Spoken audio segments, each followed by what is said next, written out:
All right, welcome to Addressing It with the Mailman. I am your host, JP Cower.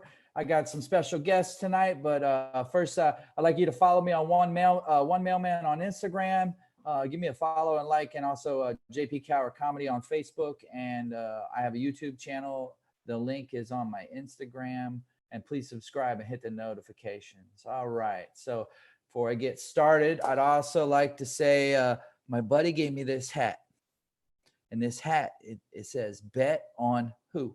Myself. I'm a comedian. I'm going to bet on myself to prosper in this comedy world and hopefully get better at delivering punchlines, okay? And he gave me the shirt too. So I want to give a shout out to FaZe on IG. FaZe it, at Phases305, man. Thanks for the gear, brother. All right. And I'm going to start bringing the guests in. And tonight we have Scheme Supreme. How you guys doing tonight, fellas? Hey. What's up? Good. All right. Let's see. All right. So we've got Chris Celio. How you doing tonight, Chris? Doing good. Oh, all right. He's a comedian. Funny dude, man. I seen you crush it at the Improv. I loved it. It was like I think it was with Julie Baez and Mateo, was it? At 4 p.m, headlining time. Exactly. But very funny dude. I appreciate your comedy, brother. And I've seen you around on the scene. And I'll get right back to you in a second. And then next, I'd like to introduce David. How you doing, David? What's up, buddy? How are you? Good. Nice to see you. You are a pretty funny comedian as yourself, part of the crew, the whole Scheme Supreme. How you handling this quarantine right now? I'm fucking loving it, man. I've never had a more chill time period. If I said I wasn't liking it, I'd be lying to you, man. Honestly. I mean, because I'm one of the lucky few people who still has like a job. Like that still pays. If I didn't have my job, I'd be pretty pissed. And I understand everybody who is pissed. And I would understand if you're pissed at me. Yeah, I get it too, because as you know, I am a mailman, so I do. You're the unsung hero of this whole thing. People were talking about nurses first. Rain, sleet, or virus. Yeah. Yeah, exactly. Rain, sleet, or virus. Yeah. But yeah, I mean, I'm still out there delivering mail. I'm on Miami Beach. It was pretty bad there on Miami Beach for a while. I was all covered up though, man. Usually my customers are running up to me. Now they're running away from me. So that's all right, man. Now they're starting to come back and they're like, where's my stimulus check? I mean, now, it was your W-2. Now you need your stimulus check. What's next? Your Section 8 application? I don't know. Right. Something, right? Do you deliver that? Like, who do you work for? Oh, my bad. You're not even done introducing everybody. Go on. Yeah. All right. And then we got Sebastian. Hey, how you doing, Sebastian Rodriguez? How you doing, sir? Nice to see you. It really shows how much we care about intros on our podcast. Right. But, everybody should know you on your podcast. But when I'm bringing in somebody new, I like to give them, some time. Yeah, exactly. Yeah. Everybody should follow Chris. It's Chris_Celio on Instagram, right? Yep. And then we got what is that little PP? What? Little PP pow pow. All right. No, LPP pow pow. Oh, okay. LPP. I go through a PP identity crisis every day, so It's like when a girl dyes her hair. yeah, Right. I check my PP name. Okay. And then we got Sad Comedy. Thank you for keeping it easy. But really just like follow Scheme Supreme. That's the one. Yes, and these three guys make up Scheme Supreme. And I love what y'all are doing. I'm about to get into that, but I want to ask a couple questions. I want to spotlight. Let me ask just a couple questions. Chris, how long you been in comedy? 5 years this month, which sucked because I didn't get to do it this month, But this month would have been 5 years of me doing it. Oh, okay. And then David, how about you? Chris had 5. I'm 6 on something like that. Like 5. I thought I was between 5 and 6 or something. Oh wow! And then Sebastian, how long you been doing it? Like same as Chris, 5 years. So you guys basically, what'd you guys do? Start all at the same time? No, so Basically? David started first. Yeah. And then I guess Chris started a few months later, and Sebastian, I guess, I don't know, around the same time. Yeah, like I met David, and then he told That's me. actually a funny story. That's Remember? a funny story. The story of how we met was pretty funny. Yeah. Yeah. So like I was going to meet up with this girl who I matched with on Tinder. But I was like, man, there's something about this girl. It's like I feel like I've seen her before, but it's not this girl, because this girl is fine, dude. This girl in this profile is fine, man. I was like, damn. And then I started talking to her a little bit, and then she like starts. I'm like, hey, were you like at this party? Whatever. She's like, yeah. And I'm like, oh, dude, I remember that girl, dude. She's not that girl. This girl's fucking like, she looked very, she's okay. She's not an ugly girl, but she's not like a dime piece. But I still, right. And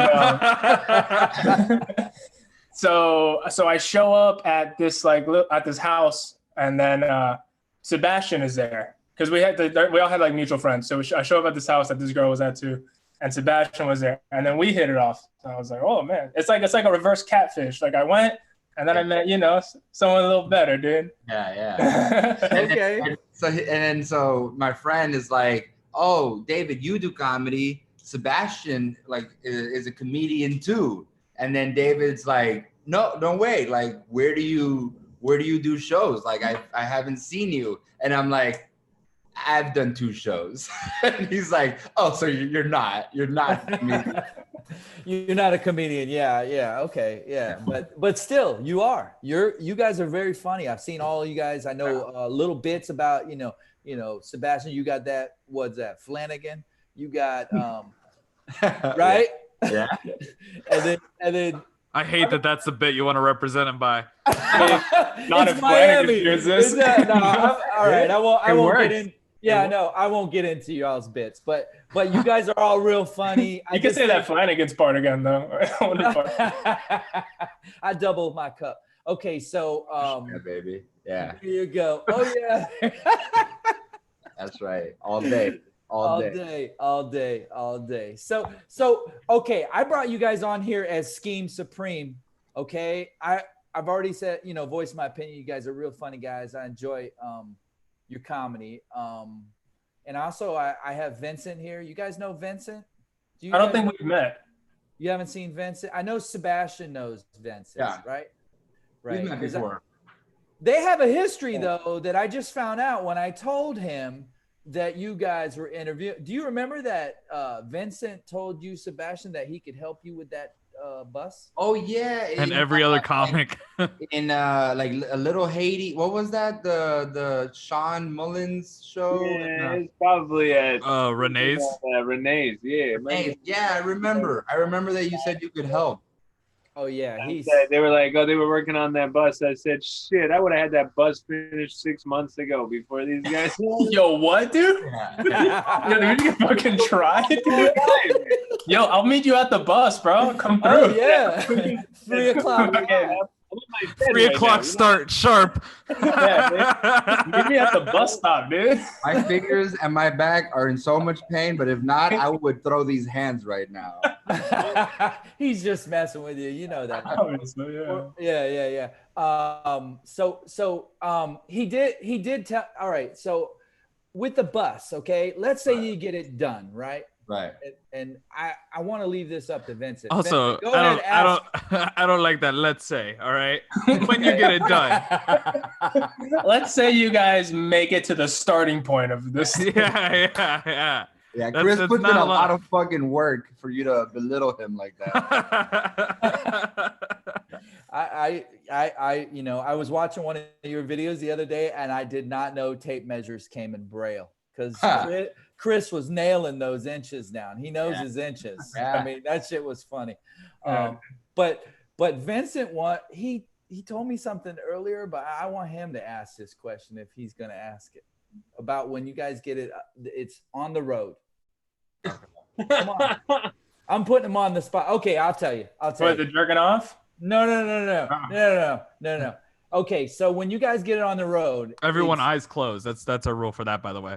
Yeah, well, obviously, I I know Chris is going to be handling night duties because he's already good in the dark. That's not a fucking bad idea, dude. Honestly. I don't know if I trust. I don't even know if watchman. I don't even know if I trust you two guys driving that bus during the day. You know? Hey man, we got it down. Yeah, we've driven it. Oh, you have? Okay. Yeah. With no prior driving bus experience. We just right when we bought it, we're like, it's like a car but bigger. You know? Talk about wide turns, right? Yeah. We've done some wide. wide. Did you eat, right? You at least got one. How many curbs did you jump with the back tires? You did it at least one, right? Nah. None. We went with, so Chris's dad used to be a bus driver, so he was like, Oh, so it's in his blood.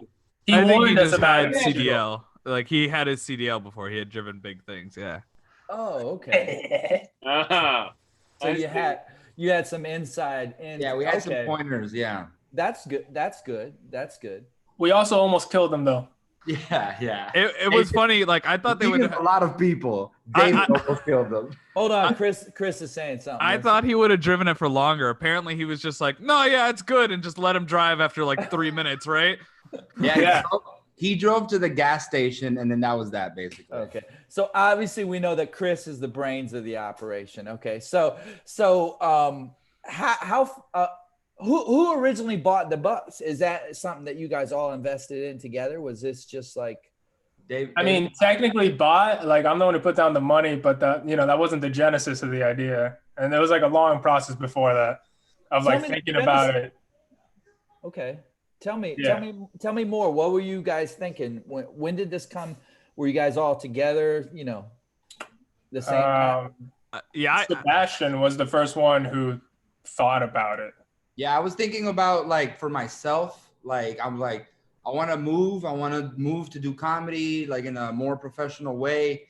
But then I was like, but like moving to New York or LA just sounds so like cliche now, like it's like that's just what you do. And it's like, is there something more interesting that I could do? So I started like looking at the van life videos on Instagram so at first, my first plan was to get like a Sprinter van and then convert that and then live in it like by myself.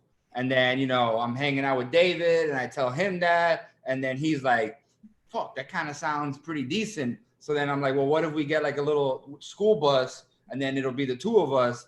And then more and more like we became better friends with Chris and, and then we went to a music festival, the three of us together, and we were like, yo, this is the crew right here. This is it. So we just like, we asked Chris if this is something that he would do. And he was like, hell yeah. And so that was like the beginning. Then it was like like almost 2 years of just talking shit and like thinking of it, you know what I mean? Because like it's a big endeavor. So we spent almost like 2 years just talking about it. And then we spent like several months actually looking for the bus.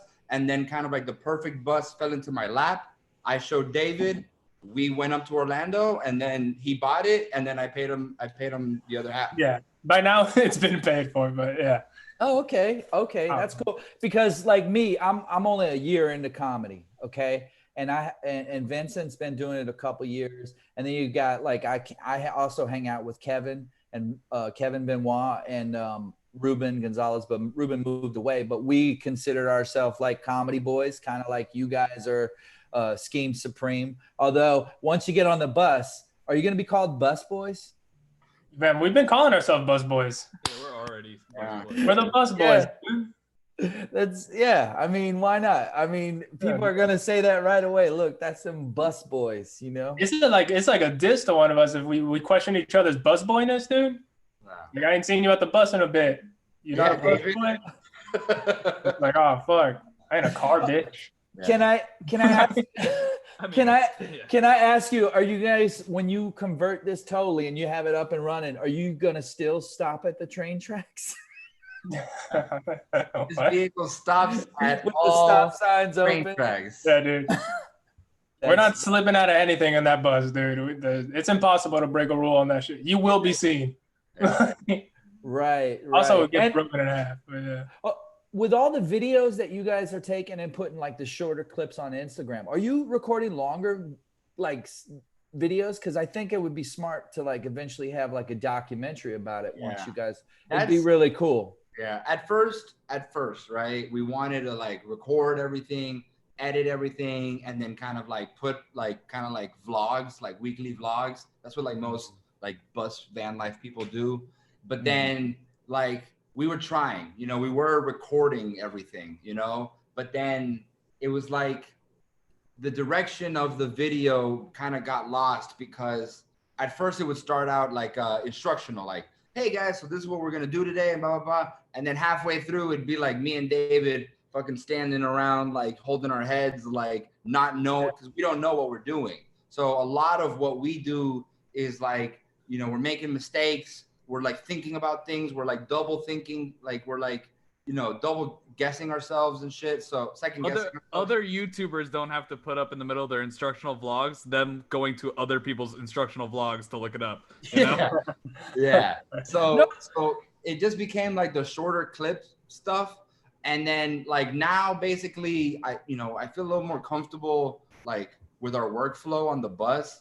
I'm gonna try and make like some sort of like longer like vlog, but then also we have like a plan, you know, with this guy who's filming stuff like you know, like really nicely.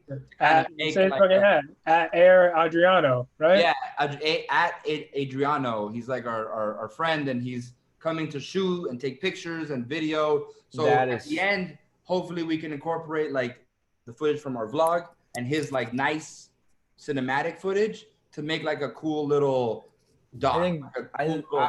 I think that's going to be truly fantastic. I would pay like at least $3.99. Yeah, I mean, bro, what? Just use that. Hey, it's after a while, bro. No, I was saying that like thank you. That'd be the shit. Yeah, I think it's fantastic. I think you guys are onto something. And then when you get on the road and start experiencing that, I mean, you know, shit, that's going to be amazing. That's going to be really amazing. That's why I wanted to interview you. Not only that you guys are funny, that you're doing this thing that is like I talk about Vincent like coming to help. You know, he said he would help you. This guy fixes stuff. This guy, he's like a fixer. He can fix me. I can barely you know, unclog it. Well, I can clog a toilet. I can't. You know what I'm saying? But you know, you guys getting together like this, I hang out with Vincent like that, and I hang out with Kevin and Ruben, and I see that like bond that you guys got, and I'm like, that's cool. I love it. Yeah. I love it. That's cool. I was gonna ask, like, was there acid involved with that music festival? Because yeah, you know, just a bit. Yeah. What is there not? There was acid. There was me running away from a police officer. Like there was a lot. That music festival really was a trial by fire to see if we worked as not only as friends but as a unit, you know, like right, exactly. Yeah.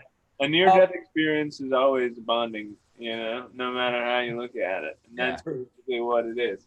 Overregulation on hallucinogens. Yeah. So good time. So I put out like a little questionnaire, see if people would ask some questions about the bus, and I got Illmatic 83C7 was Chris. I know this guy. He asked, how much of a mission was it to strip this bus down? A year's worth of a mission. Well, a year. Like you mean like strip it down, like. So we bought the bus from a lady who was already converting it. So she had already started. You know what I mean? So she had already started. She had put in the floors. She had run some of the PEX plumbing, and she had built like the shower. That was basically it. So when she put up framing for all the walls. Yeah, like she put up, well, like just a couple of walls, really, like not. Nah, I don't know, bro. Yeah, I guess I feel you. Yeah. So it was like mostly like she had done a shower, like the bathroom and the floors. So, but the thing is, like all of the bus build videos that like I've seen, like people really get underneath everything. They strip the bus's original floor out. They take off like those like seatbelt brackets and the feet of the chairs and all that, she didn't do any of that. She just built on top of that. So that stuff was just like rusting underneath, you know? So David and I, we decided like we wanted and Chris. The three of us, we decided like if we want to do this right, and like if we do it right, the bus can be built in a high quality that'll last like a good amount of time and possibly have like resale value. Yeah. Like we decided also to put our own plans. Yeah, exactly. Like we would have to adjust what she did to what we want. And it's like what we want is very specific because there's three of us, you know? Right. 3 adult men living in a very confined space together. Like we all need our rooms, like our space. You're gonna have your own rooms, but here's the deal. Like, you know, because this is gonna happen. Chris is on the bus with a girl and he wants some privacy. Does he pull the little stop lever sign on the side, like when you're stopping on the train tracks and you guys can't enter? Is that the sock on the door or what? What's gonna happen? If Chris gets private with a girl, we will stand outside and guard. Yeah. We'll respect our fucking leader, dude. That's what the fuck we'll do. Our liege. The most pure has decided to give it to somebody. That's a beautiful moment, and we will guard that with our lives. David and I will sleep on the roof. Yeah, dude. For sure. Looking up at the stars. And you'll definitely wake up baked then. Yeah. Definitely. Vincent, you have any other questions you want to ask about? Right, you got to utilize the roof. You got to use Oh, bro. We have a plan. That's like so much fun.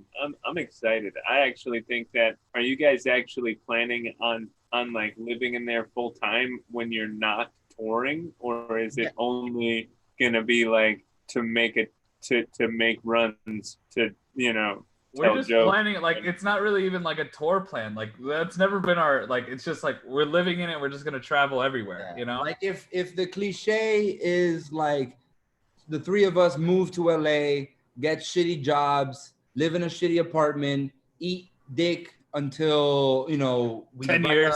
Eat dick until we write a script or until whatever happens that comedy does. Like, well, what if we just had the coolest shitty apartment and we could go wherever we want, you know? Yeah. We could spend a month in LA and then get the fuck out. Do you guys write together sometimes? Yeah, we've written things together. Yeah, we talk shit, you know, and then usually in that it's like one of us telling the other one like, yo, write that down, or like, you know. Yeah, but also like, we've written a script, or like we've written David and videos and stuff. Yeah, videos and shit that we all contribute. Yeah, on our Scheme Supreme YouTube page, you know. What up? Cray with the slit. Yeah. You have the YouTube channel as well, right? The link is in the bio on Scheme Supreme, right? Yeah. Scheme Supreme has an underscore at the end, or on the Instagram. On Instagram, yeah. Yeah, it's at the end, right? At the very Scheme Supreme underscore. Supreme. Oh yeah. Well, look at this guy. He's got stand-up Jesus. I don't know how no one has that. No one had that before, you know. So, that happens. Yeah, that's going to be exciting. I want to take a tour of the bus when you finally get it done. I really want to see this. Come by whenever, man. You can take a tour of the bus now, you know, like whenever. No, not when it looks like shit. Fuck that. No. Yeah, you can lend a hand. You can do whatever you want. I'm just kidding. For someone that's how far along is it? Yeah. How far along is it? It's at right now we're finally like we put up all the frames in the interior, and we've decided like what we're gonna use to like fill up the living room and the kitchen. We know how we're gonna do our shower. At this point now, it's actually just putting, you know, stuff inside. We're between doing plumbing and basically figuring out what we're gonna do for the electricity, because before we put up walls, we want to have that. Almost done with plumbing, you know. So we just have to like, you know, make the connection. Like the gray is plumbed and mounted. Our fresh water is mounted. Today I started like making the PEX like connections, you know, like to do all that. So we have the pump, we have the filters, we have everything. Right now we just have to like mount it, connect it, and then our plumbing is done essentially after that. And then I think we have to build our shower. And then after that, I think we would probably do like the kitchen. And then I think electrical would probably come, you know, electrical, or the bedrooms would probably be our next steps. Right? You guys have a floor. You guys floor plan that out, and that makes five rooms on a school bus. It's so in the back, like, so if you walk into the bus, you're greeted with like a wall with a door, solid door. You open that door because we want privacy. You know what I mean? Like like for us, it wasn't so much about having like the open concept, but like to have like, our privacy. So you're greeted with the wall and the door. You walk in and then you're in the living room. So that's 2 couches. Those 2 couches pull out to become a full-size bed. So that's David's bedroom, right? Then you go into the kitchen, right? It's like a regular kitchen with like an apartment-sized fridge, an apartment-sized oven. Then there's a wall. Then you're in the bathroom. So the toilet is separated from the shower. There's another wall. Then you enter Chris's bedroom, which is a twin-sized bed, and then all 3 of our closet on the other side of the hallway, right? So Chris's bed, and then a closet, and then another wall, and then all that's left is like the engine, right? So that's my bed is gonna be built on top of the engine. So each one of us has like a door and a wall that we could completely close, and we're all completely private. Nice. It's nice. So you have all the plans worked out. So that's really good. So everybody has their own privacy and stuff. But like when you get to some of these smaller towns, you might have a hard time finding somewhere to park, right? So actually in the bigger cities, it's gonna be harder. Yeah. What are you guys gonna do? Get like tow something with you to like get around, like scooters or something like that, golf cart? I don't know. I'm asking. So you tell me. Small car. Yeah, David has a small, he just got like a small car, so we're probably going to be towing David's car. Nice. Which is the responsible tone down from when we first started this plan. And Seb was like, motorcycles. And I was like, Yeah, did you remember that? He like, that was for years. That was just for years, dude. I'm still getting We're going to ride Chris in a motorcycle, dude. I'm getting a motorcycle. I don't give a fuck. Yeah, dude. Eventually. But like, he was saying that as the solution. I was like, what about Chris? He's like, you can get one of those sidecars. And I'm like, bro. Yeah, the sidecar. Yeah, but I don't know if I'd trust Sebastian driving anything. Yeah. I don't know. I'm just kidding, bro. I'm just kidding. But no. That's a good idea, though. Well, Chris, would you get in a little sidecar? Sure. For the lulz? Yeah. Like, yeah, why not? That would be fun. That's what your epitaph is going to say. It's going to say lol. But the problem is, I would do the sidecar more than me hugging onto Seb's back while we drive down a mountain, dude. You know, popping wheelies. If that happens, send a picture, please. Okay, that that would be funny. That would definitely be funny. Okay, you got the bus up and running. Where is the first place you want to go? Northdale. Where? Boca. Yeah. Boca. Okay. Yeah. I want to go to Boca too. I mean, so our plan, right? I mean, like basically a deadline that we have for ourselves. There's the largest schoolie, right? School bus conversions are called schoolies. The largest schoolie meetup is in January. So we want to be done by January. So that schoolie meetup is in Arizona. So I would like our little maiden voyage entry to the school bus community, because lots of school bus influencers go to this. So if we go and we impress people, then they're going to want to interview us. They're going to want to do a walkthrough. And the more people that see us and know us, the larger our audience becomes. Hey, I'm all for it. Less comedians in Miami is better for me. I mean, I'm just up and coming. I get more spots. I mean, really, come on. Hey, and that's why I brought Vincent on, because he can actually do some things for you. He could help you. Come through, man. We'd love to have you. We'll give you some Gatorade, dude. Oh yeah, he's good, man. He's good, man. He's and what's that in Miami, right? Next time I'm down that way, I'll try to swing by. All right. Yeah, definitely. I'm there all the time. I work like back and forth between them. Right. So you guys, you got 6 years, collectively about 6 years apiece, right? So any advice for someone that's just 1 year in? Just keep going up stage, right? Go up as much as possible. You know? That's all there is to that. Go up It's as much just- as possible. That's that, like like at 1 year, like everything is like a fluke, like whether you do great or you suck, it's kind of like you're supposed to suck. And if you do great, well then you kind of like got lucky. But those moments kind of like you hunt like, oh man, I did great last week. Like you want to keep getting those, but basically it's all a fluke. Like you don't really, I mean, even like at 5 years in, like I write stuff down and I'm like, fuck, I kind of think I know what I'm doing right now, but we'll see, Yeah. Just focus on being more confident and just delivering. Like I don't know, I feel like this happened to me and I'm sure it happens to everybody, where you get early on, you're like caring too much about like, oh man, what am I saying? What am I going to say? And like, no one cares and it's not going to make a difference. Like, because if you're planning on doing this long-term, then whatever you say is not something you're going to keep on saying later. Yeah. And that's what fucking shitty shows do, bro. Like that is the benefit of shitty shows. It is you stop caring about stand-up as an art form after you do a million tiny shitty shows, because you're just like, oh, this doesn't matter that much. Like you're like, okay, I don't have to be nervous about this because you do it all the time, so that's why. But also just because you do so many shitty shows, you're like, I'm just gonna go have fun because this is gonna be shit anyway. Right. Some of those bars, they're talking, they're loud, but coffee shops with nobody in them, like that's what we we used to do a bunch of those. Yeah, I've done those. The Kava bars, boo. You don't know what? Yeah.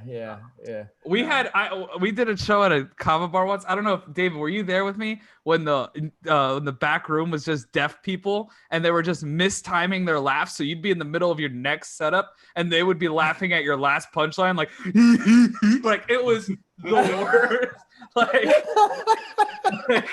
it was so bad. It was a group of 4 deaf people and I guess they had a sign language person there too. Or they were just talking amongst themselves and killing. Chris, you're the only guy that can get away with this in the room. Can you do that deaf people laughing again? No, just missound laughter. Let's go with that. I know what you're talking about. I know exactly what you're talking about. Yeah, that's some funny stuff. And then you plan to go to this Arizona. It's Arizona, right? For the the Schoolie Palooza. It's in Arizona. Yeah. Schoolie Palooza. I love how it's called the Schoolie too. Yeah, Schoolie. Sounds Arizona. Yeah. Right. Maybe. Are you gonna try comedy clubs on the way there? Are you gonna try doing comedy clubs on the way there? Yeah. That's great. I mean, this all like I forgot when he said the date of that was. Mm-hmm. But the idea is that we end up there as our first major destination. But yeah, along the way, like especially like depends on what we gotta stop anyway. Yeah, we're definitely gonna stop and we want to travel. We want to like see the country. We want to go as far as these wheels can go with discovering stuff. And then but our first set destination would be that. Not these wheels. We need new wheels. Yeah, depending on like when we finish. Like if we finish next week, then yeah, we could hit up every town between here and Arizona. But if we finish, a week before Schoolie Palooza, then it's kind of like a race to get to the meetup, basically. A 55-mile-an-hour race. Yeah. Is that as fast as that thing's gonna go? That's about as fast as it goes, 60 miles per hour. Yeah. So who's gonna? Maybe you need a driver. You want it? No, not me. No. We have 2 drivers. I drive mail trucks, but not that big. Yeah, I mean, no, man. There's a lot of things that'd be cool if we just had like way more money. That'd be dope. We don't have to worry about our electricity, man. We have to do so many like jump arounds and loop-a-loops trying to figure out like how to afford solar. Like. Oh yeah. Yeah, you could put solar on the top if you could. Yeah, we could. Oh my we God. are, but it's expensive. Yeah. Oh Yeah. yeah, definitely. You figure, yeah, of course it's going to be expensive. Of course. Yeah. A lot of things.